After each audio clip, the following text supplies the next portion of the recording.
चाहिए। सिंधा नमक, जिसे पिंक हिमालयन सॉल्ट भी कहा जाता है, ये बॉडी में वाइट सॉल्ट की तरह वाटर रिटेंशन और ब्लड प्रेशर को बढ़ाने का काम नहीं करता है, और इसीलिए इसे खाने से आपकी सेहत पर ज़्यादा बुरा असर नहीं पड़ता है। दूसरा नियम यह है कि रात को खाना खाने के बाद कम से कम 500 कदम आपको ज़रूर चलना चाहिए। रिसर्च बताती है कि रात को खाना खाने के बाद चलने से आपका वज़न कम होता है, गैस और एसिडिटी नहीं बनती है और आपको नींद भी अच्छी आती है। तीसरा नियम यह है दोस्तों कि खाना खाने के बाद पानी कम से कम आपको आधा घंटे के बाद ही पीना चाहिए।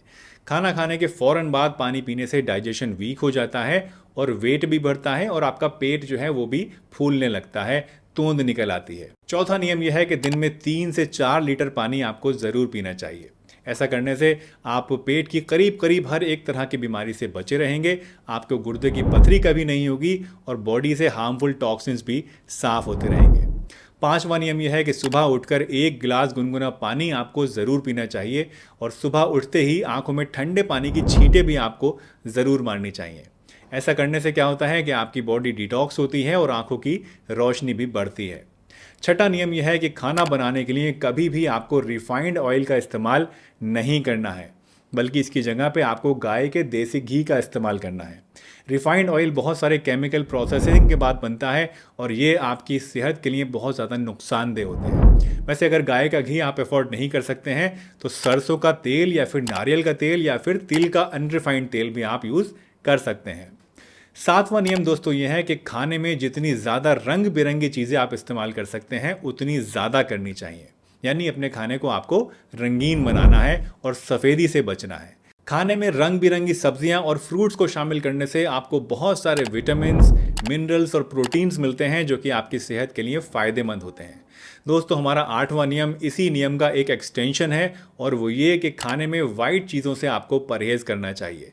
वाइट चीज़ें जैसे कि white sugar, white salt, white rice और वाइट आटा, ये सभी चीज़ें कैलोरीज से भरी हुई होती हैं और इनमें फाइबर बहुत ही कम होता है, इसलिए इन्हें खाने से आपको मोटापे की शिकायत हो सकती है, कॉन्स्टिपेशन हो सकता है और बॉडी को बहुत ज़्यादा न्यूट्रिएंट्स भी इससे हासिल नहीं होते हैं, नुकसान करती हैं ये सब चीज़ें। 9वां नियम है कि रात को खाना खाने में आपको कभी भी दही, राजमा और चावल नहीं खाने हैं। आयुर्वेद के अकॉर्डिंग ये चीज़ें रात में खाने से पेट में गैस बनती है, एसिडिटी हो जाती है और वेट गेन की प्रॉब्लम पैदा होने लगती है। इसलिए इन चीज़ों को आपको अगर खाना है तो हमेशा दिन के टाइम ही खाना चाहिए। 10वां नियम यह है कि सुबह खाली पेट चाय और कॉफ़ी आपको कभी भी नहीं पीनी है। खाली पेट चाय और कॉफ़ी पीने से पेट में एसिड ज़्यादा बनने लगता है और भूख कम हो जाती है। अगर सुबह में आपको चाय पीनी ही है तो हमेशा सुबह कुछ ना कुछ हल्का फुल्का खा लें पहले नाश्ते में और उसके बाद ही आप चाय या कॉफ़ी को पिएं। 11वां नियम है कि रात को कभी भी हैवी खाना आपको नहीं खाना चाहिए। ऐसा करने से वज़न बहुत तेज़ी से बढ़ता है, हमारा मेटाबॉलिज्म सुस्त हो जाता है और डायबिटीज़, कोलेस्ट्रॉल और यहाँ तक कि हार्ट अटैक का खतरा भी बढ़ जाता है। 12वां नियम है कि रोज़ाना 1 सेब आपको ज़रूर खाना चाहिए। आई एम श्योर ये बात आपने दोस्तों पहले भी कभी ना कभी सुनी होगी कि an apple a day keeps the doctor away. तो इस रूल को भी आपको ज़रूर फॉलो करना है और रोज़ाना 1 पूरा एप्पल आपको ज़रूर खाना है। 13वां नियम है कि रोज़ाना 10,000 कदम आपको ज़रूर चलने हैं, इसका टारगेट सेट करना है। आजकल हम सभी लोगों के पास स्मार्टफोन्स हैं, तो हर एक स्मार्टफोन में कोई ना कोई ऐसी ऐप आपको ज़रूर मिल जाएगी जो कि आपके स्टेप्स को ट्रैक करे। तो इन स्टेप्स के ज़रिए आप इस बात का ध्यान रखें कि रोज़ाना कम से कम 10,000 कदम आप ज़रूर चल रहे हैं। वैसे अगर शुरू में इतना आप नहीं चल पाते हैं तो कम से कम 5 से लेकर 7,000 स्टेप्स तो आपको शुरुआत में ही ज़रूर चलने हैं और धीरे धीरे इसे बढ़ा के आपको 10,000 कदम तक लेकर आना है। पैदल चलना सेहत के लिए बहुत ही बढ़िया और सबसे आसान एक्सरसाइज है। इससे क्या होता है, आपके अंदर बहुत सारी डिजीज़ेज़ जैसे कि डायबिटीज़, मोटापा, ब्लड प्रेशर या हार्ट अटैक वगैरह की जो रिस्क होता है ये काफ़ी हद तक कम हो जाता है। 14वां नियम है कि रोज़ाना 1 गिलास नींबू पानी आपको ज़रूर पीना चाहिए।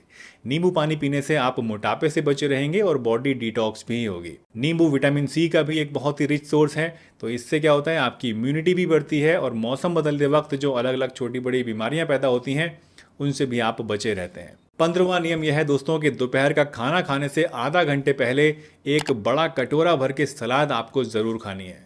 दोस्तों वैसे तो सलाद खाना सेहत के लिए बहुत ही फ़ायदेमंद होता है। इसे आप रात के अलावा दिन में किसी भी वक्त खा सकते हैं, लेकिन दोपहर का खाना खाने से आधा घंटे पहले अगर आप सलाद खाते हैं तो इससे आपको ख़ास करके बहुत ही बढ़िया फ़ायदे मिलते हैं। इससे क्या होता है, आपकी शुगर कंट्रोल में रहती है, मोटापा घटता है, बॉडी में एनर्जी बढ़ती है और आपका डाइजेशन भी इम्प्रूव होता है। 16वां नियम यानी आज का हमारा आखिरी नियम है दोस्तों कि पानी को हमेशा आपको बैठकर और सिप सिप कर कर ही पीना चाहिए। कभी भी एक साथ में पूरा एक साथ पीना या फिर खड़े होकर पीना, इससे आपको बचना चाहिए। पानी से ही रिलेटेड एक और बात जिसका आपको ख़ास ध्यान रखना चाहिए वो ये कि कभी भी ज़्यादा ठंडा पानी आपको नहीं पीना चाहिए। अगर आप हमेशा हल्का गुनगुना पानी इस्तेमाल करने की आदत डाल लें तो इससे आपको कभी भी कोई पेट की बीमारी नहीं होगी, आपका कोलेस्ट्रॉल भी घटेगा और बॉडी डिटॉक्स भी होगी और मोटापा भी घटने लगेगा। वैसे अगर गर्मी के टाइम है और आप गुनगुना पानी नहीं ले सकते हैं, आपको पसंद नहीं आ रहा है, तो ऐसे में आप नॉर्मल रूम टेम्परेचर का पानी लीजिए या फिर आप घड़े का पानी भी इस्तेमाल कर सकते हैं। तो दोस्तों ये हैं वो 16 नियम जो अगर कोई इंसान फॉलो करना शुरू कर दे तो 100% वो अपने आप को बहुत सारी अलग अलग तरह की बीमारियों से बचा सकता है। याद रखिए, हेल्दी रहना इतना भी मुश्किल नहीं है जितना कि हम लोग समझते हैं। ज़रूरत है तो सिर्फ सही चीज़ों को अपनाने की और गलत चीज़ों से बचने की। नेचर ने हमारी बॉडी को कुछ इस तरीके से डिज़ाइन किया है दोस्तों कि हमारी बॉडी एक तरह से अपनी बीमारी को अपने आप ही ठीक कर ले, हर एक बीमारी से लड़ ले और अपने आप को खुद ही हील भी कर ले। लेकिन इसके लिए ज़रूरी है कि हम अपने शरीर को ऐसा एटमॉस्फेयर दें, ऐसा न्यूट्रिशन दें जिससे वो ये काम सही ढंग से